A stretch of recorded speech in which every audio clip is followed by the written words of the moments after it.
चौरस्य दुष्परिणामः। कस्मिंचित् ग्रामे एकः कृषकः अवसत्। तस्य 3 पुत्राः आसन्। ते 3 एव विद्या अध्ययनार्थं ग्रामात् बहिः गच्छन्ति स्म। मम पुत्रः उच्चशिक्षां प्राप्य उच्चासनम् अलङ्कुर्वन्तु इति आसीत् कृषकस्य स्वप्नः।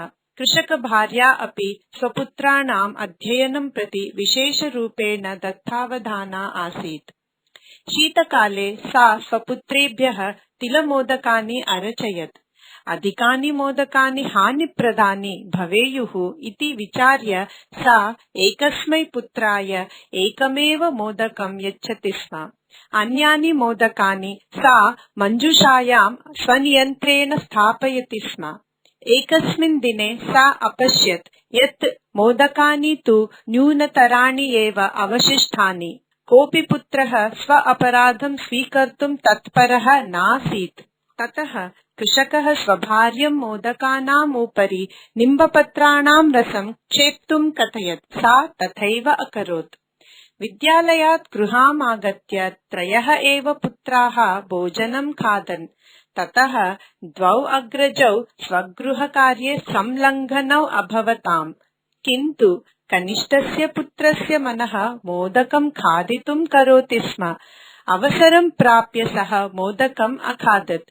किन्तु तदैव निम्बपत्राणां कटुस्वादेन सः सर्वं भोजनम् अवमत्। अधुना कृषकः तस्य भार्या च अवागच्छताम् यत् कनिष्ठः एव पुत्रः चोरः अस्ति। पूर्वम् अपि 2-3 विद्यालयं गच्छता तेन उद्यानात् फलानि त्रोटितानि। दण्डभयात् तस्य भ्रातरौ स्वपित्रं न कथयताम्। अधुना कृषकेन चौरस्य दण्डमपि निश्चितम्। सायंकाले गोहेतोः वनात् तृणभोजनम् आनेतुं कनिष्ठपुत्रः एव एकाकी गमिष्यति इति आसीत् चौरस्य दण्डः। इदं श्रुत्वा कनिष्ठः पुत्रः रोदितुम् आरभत। सः पितुः चरणयोः पतित्वा क्षमाम् अयाचत्। किन्तु कृषकमहोदयः स्वनिश्चयं परिवर्तितुं नैव तत्परः आसीत्। तस्य माता भ्रातरौ च सर्वे एव इदं दृश्यम् अपश्यन्। अधुना सः मातृचरणयोः पतित्वा क्षमाम् अयाचत्।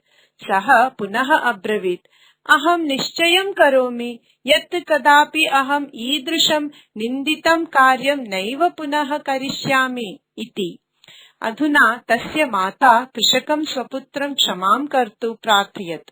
एकवारमेव क्षमां करिष्यामि अहं, मा विस्मर, अन्यथा दण्डं तु सुनिश्चितम् इति कथयित्वा कृषकः क्षेत्रमगच्छत्।